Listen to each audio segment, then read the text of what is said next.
Hello à toutes, bienvenue dans ce nouveau Beauty Talk. Aujourd'hui, on va voir comment activer sa meilleure version de soi. Voilà, l'activer instantanément, dès maintenant, parce que parfois on en a marre d'attendre que cette meilleure version veuille bien s'activer, veuille bien prendre forme dans notre vie. On a envie que ça aille plus vite. Eh bien, il y a des astuces en fait pour l'activer plus rapidement, pour réussir à amener en fait cette meilleure version de soi dans sa vie dès maintenant. Et en fait, ça va dépendre de 3 règles assez simples qu'il va falloir en fait que vous mettiez en place dans votre quotidien, heu, tout le temps et que vous, puissiez en fait vivre votre vie autour de ces règles-là pour justement en fait amener cette meilleure version de vous-même à vous. Donc, voilà, écoutez, je me réjouis, c'est parti, let's go! Alors, la première règle pour activer la meilleure version de soi, c'est en fait, il faut que tu puisses te sentir en sécurité, peu importe ce qui arrive. Ce que je veux dire par là, c'est vraiment se sentir en sécurité avec toi-même et avec les pensées que tu entretiens avec toi-même. Vous devez en fait entretenir un discours avec vous-même, de protection, de sécurité, de «je suis là pour t'aider peu importe ce qui arrive» et pas en fait de blâmer, de saboter, de pointer du doigt et critiquer les choses peut-être que vous échouerez sur votre parcours. En fait, ça va être extrêmement important que vous ayez cette relation avec vous-même de sécurité parce que, en fait, c'est une de celles que parfois on nous apprend très mal quand on est plus jeune. Et du coup, en fait, c'est celle qui nous fait le plus défaut dans le reste de notre vie et pas vraiment, en fait, réellement des mésaventures qui nous arrivent dans la vie. Et pour réussir, en fait, à sécuriser cet autodiscours avec vous-même, ça va, en fait, puiser dans votre énergie masculine. Donc cette énergie masculine qui doit justement protéger vos envies de l'énergie féminine, vos envies de l'énergie créative. Donc vous devez en fait ce discours intérieur, ce que vous vous dites en temps dur, en période de mésaventure, va devoir être en fait une énergie masculine solide, protectrice, forte, qui en fait toujours vous encouragera à aller vers l'avant, à voir ce que vous avez pu apprendre, à aller vers le haut et à vous tirer vers le haut au lieu de en fait vous descendre encore plus et vous critiquer encore plus. Je peux vous donner un exemple assez simple. Parfois, en tant que femme, on veut peut-être demander une augmentation de salaire au travail et ça peut être en fait assez compliqué et difficile d'obtenir en fait ce qu'on veut parce que déjà on a l'impression que voilà, peut-être on n'a pas assez les compétences, on a peur d'être une femme, on n'a pas l'impression de savoir comment le faire parce que peut-être autour de nous, personne l'a fait, personne nous a expliqué comment le faire. Et en fait, ça veut pas dire que parce que on n'a pas les compétences et on n'a pas le savoir, qu'on va même pas essayer. Et très souvent, en fait, c'est ça. On va même pas essayer parce qu'on se dit, ben non, t'es trop nul, tu sais pas, tu sais même pas comment faire, donc je vais même pas essayer. Et ça, en fait, ce discours que vous vous dites à vous-même, c'est en fait une énergie masculine qui n'arrive pas à se dire, eh bien, on va tout de même essayer, même si tu te rates, je suis là. Même si tu as un non en face de toi et on ne veut pas t'augmenter le salaire, je te récupérerai, je serai là pour te dire que c'est pas grave, le but c'est d'essayer, le but c'est d'apprendre et que tu restes quand même un employé exemplaire, modèle, excellent, même si on ne m'a pas augmenté ou on ne t'a pas augmenté. Et ça, en fait, ce discours à vous-même, c'est cette énergie masculine qui doit, en fait, vous aider à vous reconstituer lorsque vous avez, en fait, en face de vous un échec ou quelque chose qui a tendance, ben, forcément, à vous blesser ou à ne pas aller dans le sens que vous voulez. Parce que dans la vie, c'est normal, hein, il y a beaucoup de choses qui n'iront pas dans le sens, en fait, qu'on souhaite, mais l'énergie masculine doit vraiment nous recollecter, nous redonner une structure, une coquille pour, en fait, réussir à se maintenir face à l'échec ou à la réponse négative ou au non, pour qu'en fait, on ne perde pas justement tous nos moyens et on ne s'éclave pas au sol, voilà, comme un œuf qui a perdu en fait toute sa consistance et tout ce qui fait son, sa force et sa structure. Il va falloir qu'en fait vous appreniez à avoir une énergie masculine qui est capable de se dire malgré les peurs, j'ai le courage d'essayer et de me renseigner. Et donc du coup de ne pas aller avec prétention auprès de ce projet-là, mais vraiment se dire, eh ben, je sais qu'il y a une part que je ne sais pas et je vais au moins me renseigner, je vais au moins essayer. Et donc là, ce premier point, donc pour activer en fait la meilleure version de vous-même, ça va être justement ressentir cette sécurité-là de, eh bien c'est possible que je sois ignorante dans le sujet, et c'est normal d'être ignorant sur certains sujets. Tant qu'on ne les a jamais fait, on ne saura pas ce que ça fait de faire ces choses-là. Autant sur des choses toutes simples, est-ce que le vert j'aime, j'aime pas? Eh bien j'étais ignorante sur le fait si le vert j'aime ou j'aime pas, si je l'essaye pas. Et en fait, c'est vraiment toujours commencer en fait à adopter ce mindset, comme je vous le disais, dans votre quotidien, vraiment commencer à être branché sur c'est normal de pas tout savoir et je suis pas un être plus faible parce que je ne sais pas, je suis juste un être normal qui essaye d'apprendre. Et du coup, avoir cette énergie masculine qui réfléchit comme ça donne en fait le courage de se dire, eh bien, pour apprendre, je vais tester, je vais essayer.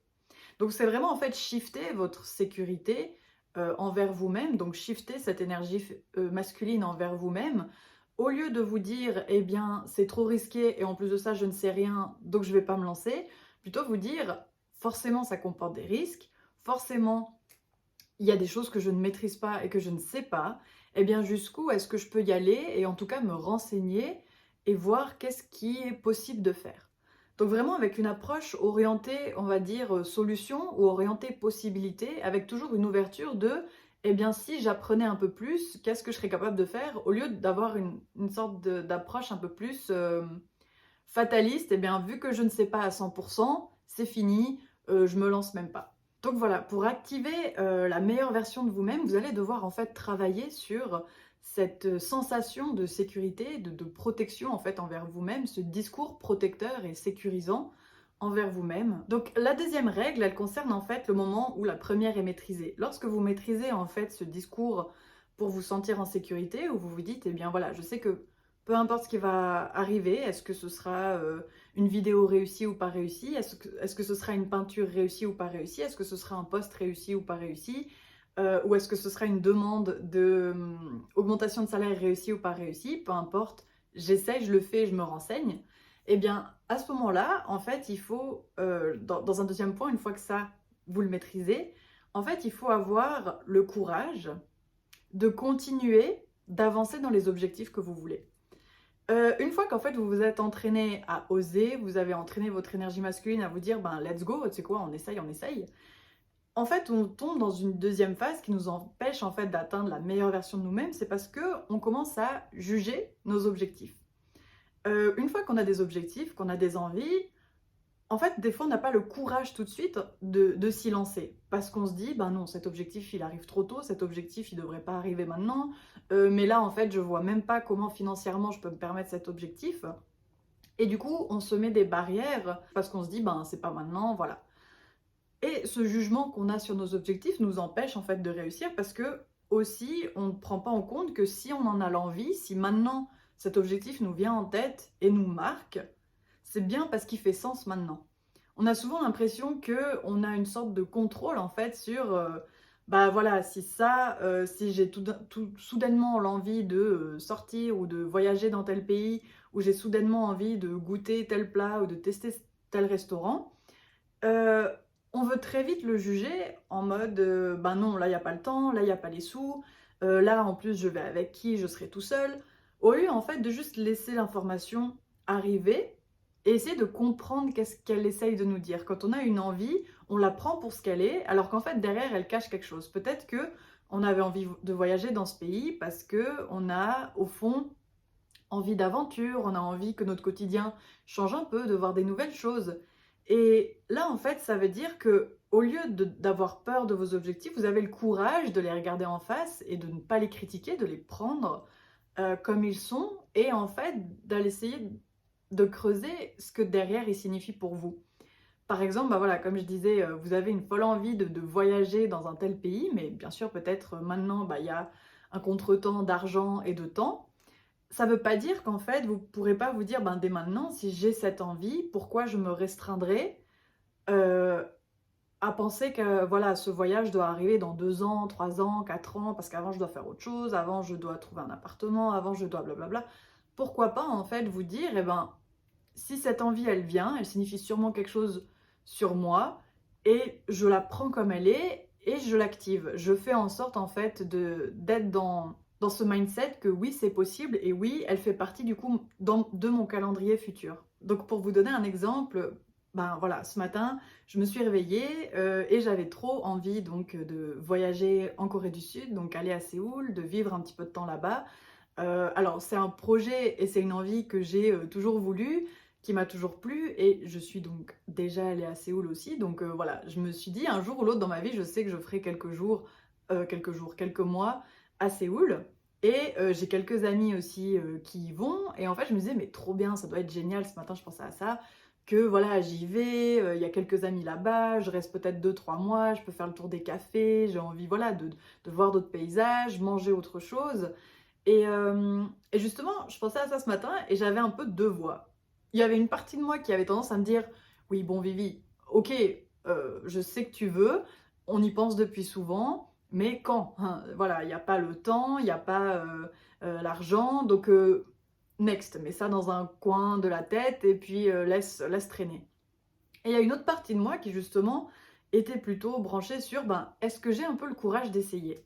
Et en fait, là, je me disais, ben, si j'ai le courage d'essayer, je me rends compte que, en effet, je peux pas le faire dès demain. Voilà, il faut de l'argent, il faut du temps.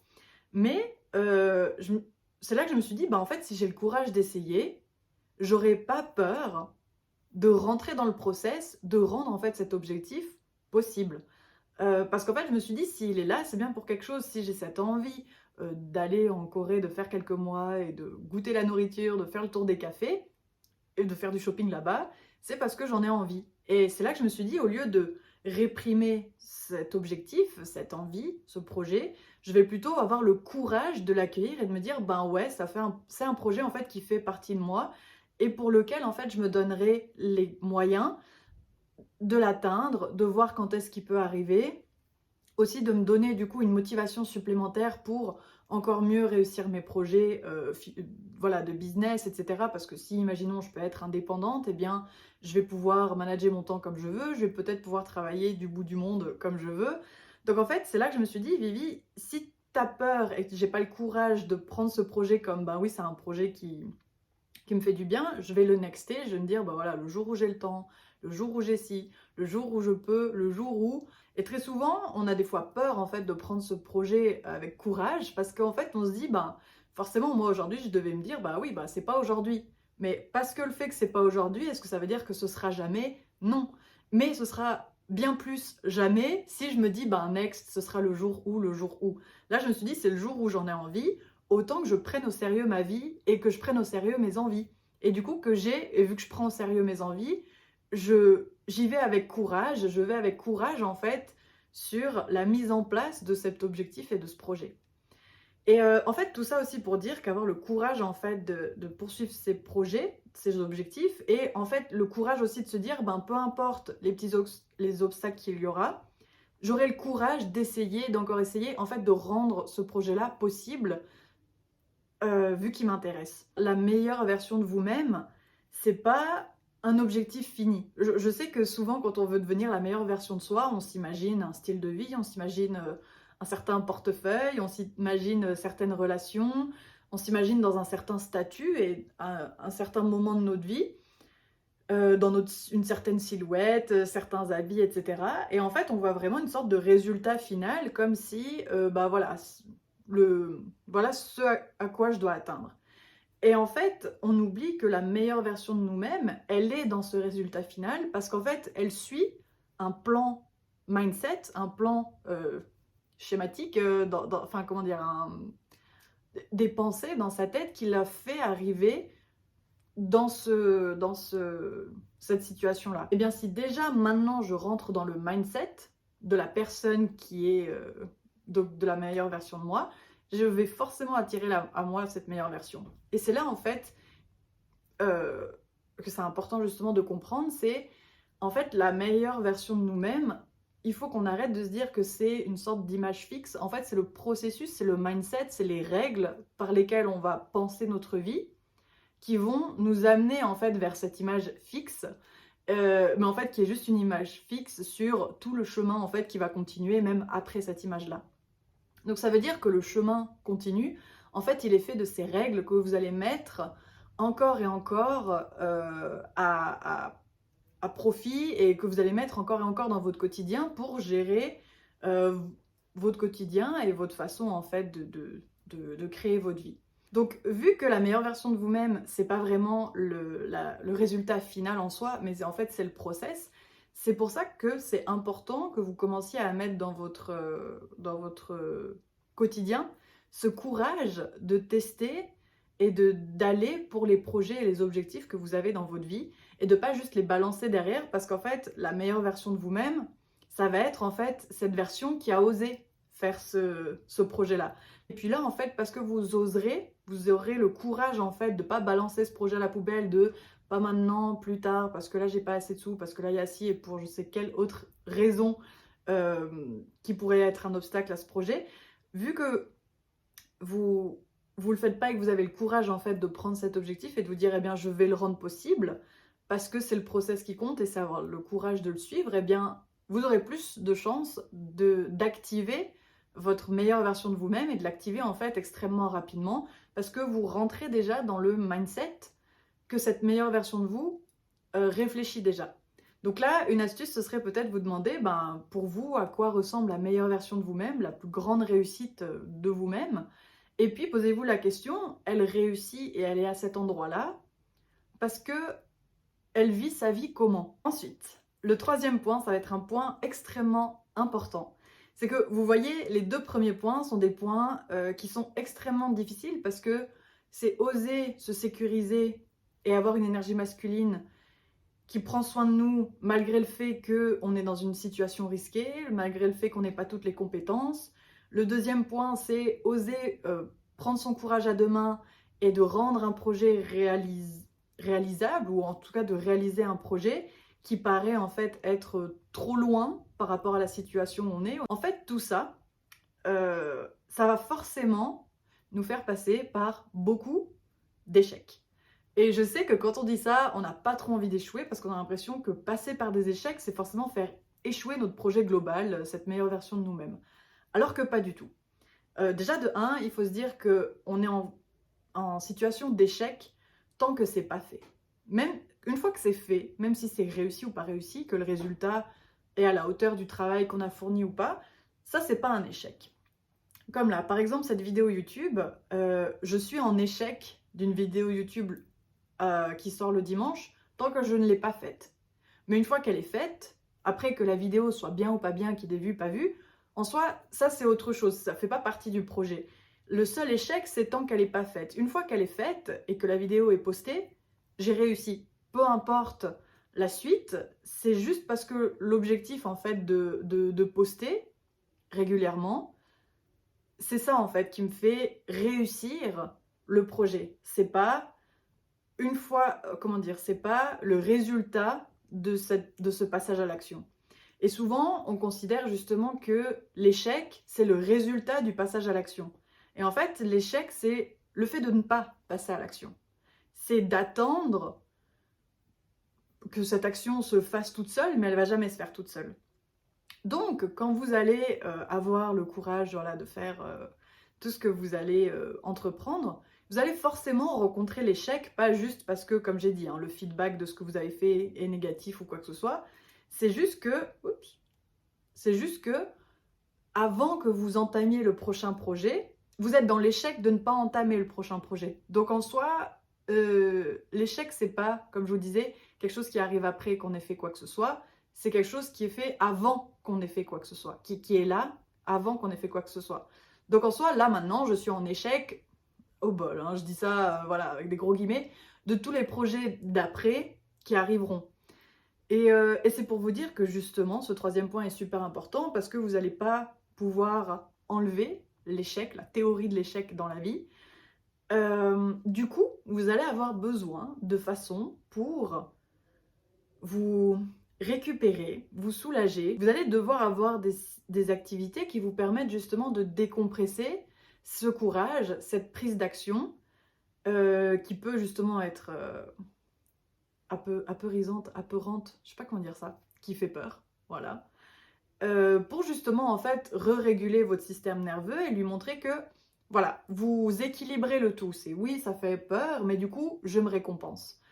Et c'est pour ça que le troisième point, donc, c'est faites des activités qui vous reposent vraiment et qui récompensent vos prises d'action et votre courage d'essayer. Et non pas qui récompense la réussite. Le simple fait que vous ayez eu le courage d'essayer, même si, imaginons, là j'ai eu le courage d'essayer la vidéo, même si la vidéo c'est un truc catastrophique, je vais quand même célébrer parce que je célèbre pas le résultat, je célèbre le fait que j'ai osé mettre une pierre de plus à l'édifice que j'essaye de construire ou au projet que j'essaye de construire. Et là, justement, ça va être important aussi que vous choisissiez des activités qui vous reposent, mais des vraies qui vous reposent vous. Parce qu'on va tous avoir des activités différentes qui vont nous reposer. Pour certains, ça va être en pleine nature. Pour d'autres, ça va être voir une amie. Pour d'autres, ça va être lire un livre, regarder des vidéos, me renseigner sur un sujet. Et aussi, donc déjà, on va tous être différents. Et aussi, selon notre cycle, même féminin, ou selon les saisons, ou selon comment on va grandir, notre âge, peu importe, selon qui on est et notre évolution, on aura peut-être quelque chose qui, à un moment donné, nous procurer beaucoup, beaucoup de repos, et puis qu'à un moment donné, c'est plus le cas. Il faut que vous puissiez avoir des activités qui vous ressourcent profondément, et je dirais des activités en fait qui arrivent à vous mettre dans un état de flow, à vous mettre dans un état tellement de focus et d'absorption, qu'en fait vous oubliez les problèmes que vous avez à côté. Comment dire? Moi, par exemple, hein, quand je lis un livre, une romance et tout, si c'est bien écrit, etc., je suis tellement captivée par l'histoire parce que je veux savoir comment ça va se dénouer et je m'imagine ce qui se passe, je m'imagine les personnages, que ma tête, elle a pas le temps de réfléchir, je sais pas, à ce qui s'est passé au travail, à ce qu'on m'a dit la veille. En fait, je suis tellement focus dans le moment présent où je lis ce bouquin, ça me prend tellement, ça utilise tellement mon imagination que voilà, je suis bien et je le sens vraiment comme une sorte d'activité en fait qui me repose et qui me reconnecte à moi-même. Donc là, c'est vraiment à vous de découvrir chez vous quelle est cette activité qui vous repose et qui vous permet vraiment de vous reconnecter à vous-même. Par exemple, c'est pour ça que je disais les réseaux sociaux, oui, peut-être on a besoin pour se reposer un petit peu, mais est-ce que réellement ça vous aide à vous reconnecter à vous-même? Des fois non, parce qu'à force en fait de regarder des contenus des autres, au contraire, on a tendance à se perdre. Et c'est pour ça que là, je vous conseille de faire une vraie bonne recherche sur vous-même. Peut-être ce qui peut vous aider, c'est quand on était plus jeune, souvent on fait des activités assez naturelles euh, pour décompresser. Il y a des choses qu'on aime faire déjà depuis tout petit. Et du coup, pourquoi pas en fait essayer de replonger là-dedans. Quelque chose en fait qui vous a absorbé, une passion, un truc qui vous a totalement convaincu petit. Moi je sais que justement petite j'avais eu, on devait lire en fait, peut-être je l'ai déjà dit, je sais plus, une, des livres à la bibliothèque et puis on devait aller ensuite ramener le bouquin la semaine suivante et du coup il fallait lire le bouquin entre deux et c'était toujours la période un petit peu embêtante où on était là, on était à la bibliothèque à devoir choisir le bouquin en se disant va falloir le lire, bref. Beaucoup de gens étaient vers les BD, là où il y avait beaucoup d'images comme ça, il y a peu de choses à lire. Et j'avais été regarder justement des bouquins qui étaient tout en rose, parce qu'en fait c'était fait pour justement les jeunes, peut-être 12-15 ans, etc. Et puis en fait bah, c'était de la romance, des trucs de couple et tout. Et puis j'en avais pris un qui se passait au lycée, bref. Je savais même pas que j'aimais ça, c'est juste que j'ai pris parce qu'il fallait faire, c'était le devoir. Et en fait, quand j'ai lu, j'ai tellement été absorbée, j'ai encore le souvenir très clair que justement, la fois où j'avais dû laisser le bouquin parce que j'avais dû aller avec ma maman faire des courses, etc., j'avais pas envie, j'avais envie qu'on me laisse tranquille, que je termine le livre. Et en fait, et que justement, une fois que les courses étaient terminées et que je suis revenue à la maison, je me suis jetée sur le livre, alors, et puis donc je l'ai terminé, vraiment, il m'a fallu une après-midi, même pas, pour finir ce bouquin qui était génial. Et là, je me dis, voilà, par exemple, moi qui ai plutôt l'habitude, quand j'étais petite, si je rentrais, je mangeais mon goûter, j'allais peut-être regarder la télé ou des choses comme ça, ou parler peut-être avec ma famille et tout, ben là, pour moi, c'était tellement génial que je pouvais mettre tout en suspens juste pour faire ça. Voilà, donc c'est peut-être un bon exemple, quelque chose que vous pourriez mettre tout en suspens juste parce que vous kiffez trop telle chose. Et en fait, essayez justement si cette activité vous crée en fait une telle émotion chez vous, une telle imagination, une telle envie en fait de faire que ça tellement c'est génial, eh bien incorporez cette activité de plus en plus dans votre processus pour justement récompenser tous les efforts en fait que vous avez fait, tout ce processus d'avoir le courage d'affronter vos objectifs, d'avoir le courage en fait de vous protéger, de renforcer cette énergie masculine. Et puis à chaque fois que vous avez le courage et que ce soit réussi ou pas réussi, vous dire eh bien le but ça a été d'essayer et boum, vous ensuite replongez dans cette activité qui vous redonne en fait justement ce goût de vous-même parce que des fois on se perd à vouloir faire des choses compliquées. on peut avoir peur, est-ce qu'on prend trop de risques ou pas? On a besoin d'une activité qui nous redonne le goût de qui on est. Ben oui, voilà qui je suis, j'aime ça, c'est trop intéressant, je suis quelqu'un qui est quand même intéressant, qui a beaucoup d'imagination, blablabla. Et du coup, on récupère un petit peu de sécurité et de réconfort après justement des périodes où on a dû un peu tirer pour sortir de notre zone de confort. Donc voilà, peut-être là j'essaye de donner beaucoup de synonymes un peu de qu'est-ce que c'est ces activités de repos que j'entends, mais en fait voilà, c'est ces activités qui vous donnent ce réconfort. Et très souvent en tant qu'adulte, on a perdu, hein, on sait de moins en moins qu'est-ce qui nous réconforte, qu'est-ce qui sincèrement nous fait un bien profond. Et, euh, et voilà, si vous savez pas, allez à tâtons, essayez de regarder dans votre enfance des choses qui vous ont passionné, ou alors des choses qui vous ont passionné récemment, qui vous ont pris quasiment toute votre attention tellement vous étiez absorbé, ou alors des choses qui vous ont beaucoup réconforté là dernièrement. Une fois que vous avez le courage de passer au projet, au prochain projet qui vous fait plaisir, vous allez tellement évoluer que vous allez devoir justement vous retrouver et retrouver la personne que vous êtes et du coup faire ces activités qui sont vous, qui vous ressemblent et que vous avez l'impression en fait de vous découvrir dans ces activités-là. Et voilà. J'espère vraiment que j'ai été claire sur ce dernier point, sur qu'est-ce que c'est ces activités de repos. Si c'était pas le cas, peut-être posez vos questions en commentaire, mais c'est vraiment voilà, une activité oui, qui vous absorbe votre attention, qui vous aide à être imaginatif, qui va puiser justement dans cette source créative en fait que vous avez. Et, euh, et ça, en fait, ce sera vraiment des activités qui vont faire une sorte de repos, même neuronal, même, comment dire, votre système nerveux va également se reposer. Puis après, bah, vous savez, voilà, si le système nerveux est reposé, on se sent en sécurité, on est plus capable en fait de continuer nos projets d'après, on a les idées plus claires, etc. Donc voilà, ça c'était vraiment le dernier point pour voilà, vous dire que vous aurez besoin en fait d'activités un peu de soupape, de secours, d'activités en fait de réconfort qui vous permettront de soulager justement le processus qui peut aller de courage en courage ou alors on va dire d'échec en échec ou en tout cas d'essai en essai. Et en fait c'est le simple fait d'essayer encore et de voir que ben on apprend toujours et puis que du coup on ne savait pas avant mais on sait maintenant, puisqu'on sait maintenant ça sera ce qu'on ne savait pas pour que ça qu'on puisse passer à ce qu'on saura.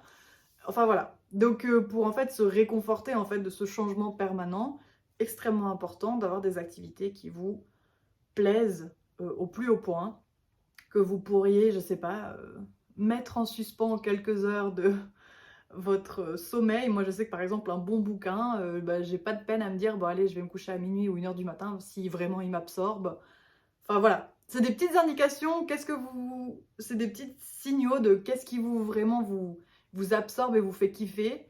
Et ensuite, ben, essayez de les faire de la façon la plus saine possible. Si, imaginons, vous aimez lire le bouquin, mais vous pouvez pas aller vous coucher à 3 heures du matin tous les soirs, et ben, commencez à lire le bouquin plus tôt que 20 heures ou 21 heures, parce que sinon, vous savez que vous en avez jusqu'à 3 heures du matin. Commencez à le lire ben, dès que vous rentrez du travail, avec un petit repas, puis vous lisez ce bouquin déjà à partir de 18 heures, pour gagner justement quelques heures de sommeil. Voilà, je dis ça parce que si vous avez regardé ma dernière vidéo, je disais que j'avais été me coucher tard pour les bouquins là que j'ai lus. Voilà, et ça fait pas du bien. Vous pouvez essayer une fois, hein, le faire une fois d'aller vous coucher tard pour la passion que vous avez.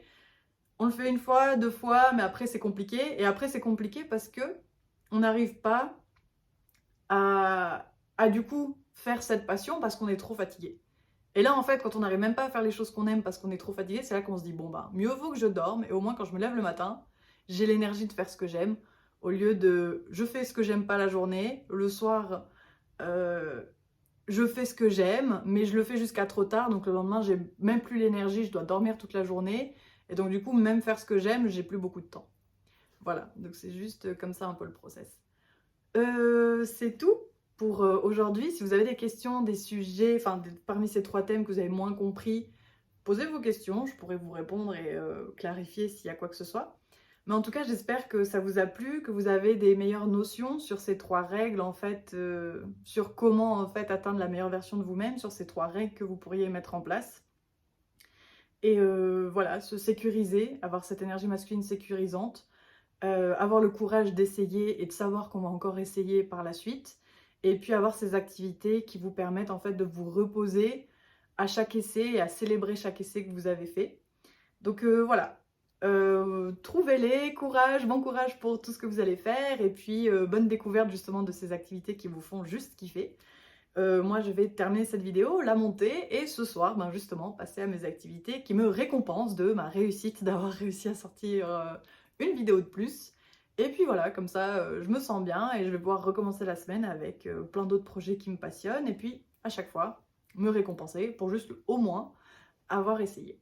Voilà. Écoutez, j'espère que ça vous a motivé, que vous allez réussir à activer la meilleure version de vous-même dès maintenant. Et voilà, des bisous, à dimanche prochain, n'hésitez pas à vous abonner. Et puis, c'est tout. Ciao.